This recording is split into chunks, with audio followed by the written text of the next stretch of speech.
La parabole des 10 vierges, également appelée la parabole des vierges folles, est l'une des plus connues de l'évangile de Jésus. Cependant, parmi les 4 évangiles canoniques, on ne la trouve que dans Matthieu et c'était sans aucun doute l'une des paraboles les plus populaires du Moyen Âge. C'est pourquoi nous trouvons dans l'art plusieurs peintures et sculptures parlant des vierges qui attendaient le marié.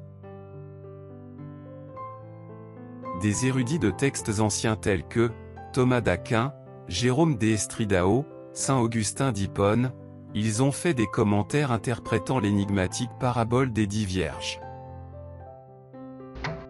Mais, qu'est-ce qui est caché dans ce message? Qu'est-ce que Jésus voulait vraiment dire dans cette parabole? C'est ce que nous allons traduire maintenant.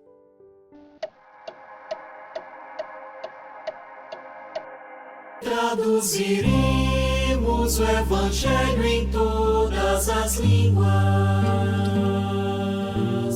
em todas as culturas,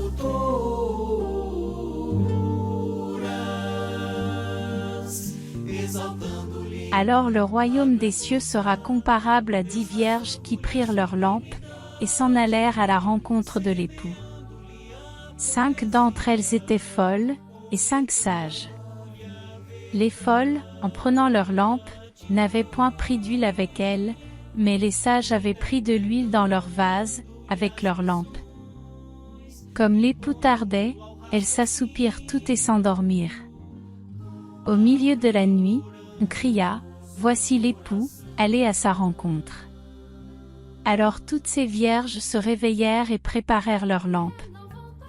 Les folles dirent aux sages, « Donnez-nous de votre huile, car nos lampes s'éteignent. » Les sages répondirent, « Non, de peur qu'il n'y en ait pas assez pour nous et pour vous, allez plutôt chez ceux qui en vendent, et achetez-en pour vous. » Pendant qu'elles allaient en acheter, l'époux arriva, celles qui étaient prêtes entrèrent avec lui dans la salle des noces, et la porte fut fermée.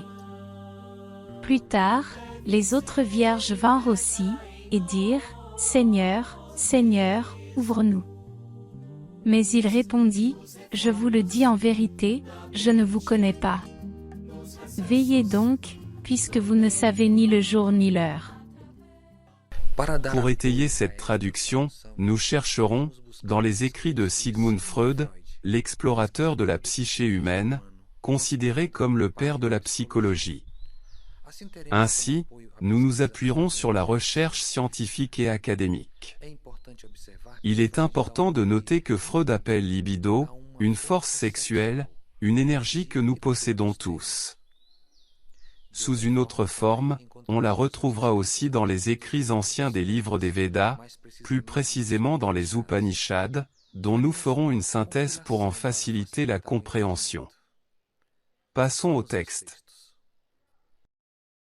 Approximativement, Freud mentionne dans certains textes l'idée suivante, il y a une sorte d'excès libidinal, quelque chose comme une réserve, qui n'est pas utilisée à des fins directement sexuelles et qui doit être, par conséquent, d'une manière ou d'une autre, réutilisée. Dès lors, il devient possible pour l'individu de se tourner vers des activités spirituellement élevées, selon l'expression employée par Freud, que sont les productions scientifiques et artistiques, ou toutes autres activités favorisant l'accroissement du bien-être et de la qualité de vie des hommes. Ce qu'il est intéressant d'observer, dans cet aspect des idées de Freud, c'est que de telles activités sont dictées par la libido. L'objet visé acquiert une couleur tendre, un plaisir doux malgré tout, et qui pour cette même raison, justifie la recherche et la persistance dans cette activité sublimée.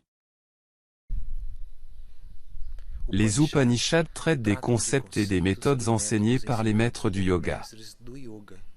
Les enseignements fournis dans ce texte contiennent la physiologie et les disciplines nécessaires pour réaliser l'éveil, l'expansion de la conscience. Une libération d'énergie. La lumière à l'intérieur d'un pot ne brille pas à l'extérieur.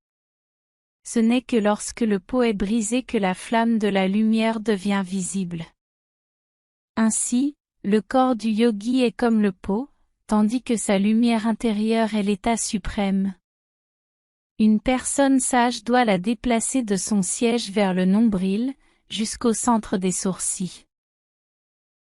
Alors, le corps, qui est un corps composé d'éléments, devient très pur d'une manière divinisée, produit par son corps pranique. En étant libéré de l'état de sommeil, il se transforme en pure conscience. Nous apporterons également l'extrait d'une conférence, d'un adhérent de cette doctrine, pour présenter de manière plus claire, plus simple, les concepts que nous allons aborder. Votre corps peut être comparé à un instrument. C'est comme un bol plein de mercure, qui peut être assimilé à l'énergie de reproduction, l'énergie qui peut donner naissance, une vie, qui est dans le centre de la racine, dans celui de tous.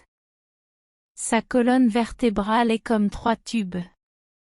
La racine de la colonne vertébrale est dans le récipient de mercure, qui est l'énergie de reproduction, le haut du tube est le 3e œil, le chakra Ajna.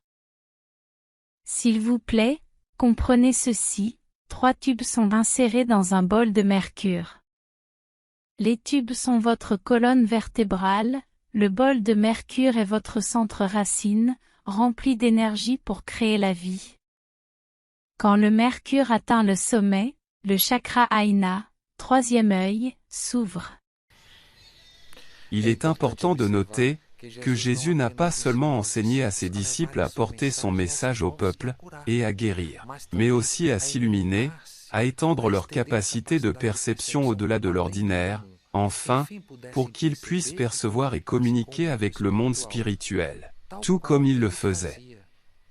Son langage symbolique dans la parabole des 10 vierges traite de ce sujet. L'huile pour soutenir la lampe allumée à l'arrivée de l'époux, c'est la même force sexuelle détectée par Freud, qui peut être canalisée dans des activités sublimées. C'est la même énergie créatrice que l'on trouve dans les textes védiques, qui s'élève comme dans une lampe, comme une luminaire, ouvre le 3e œil. Car tu verras des choses bien plus grandes que celles-ci, Jésus a dit. En vérité, je vous assure, que vous verrez le ciel s'ouvrir et les anges de Dieu se lever et descendre sur le Fils de l'homme. Et c'est aussi important, lorsque nous prenons cette compréhension à d'autres paraboles qui se réfèrent à l'époux, à la fête, à la lampe, elles vont comme un gant. Mais, c'est un sujet pour la prochaine étude. Écoutez, ceux qui ont des oreilles pour entendre. Mas virá o momento em que a boa nova deve ser impressa em nós.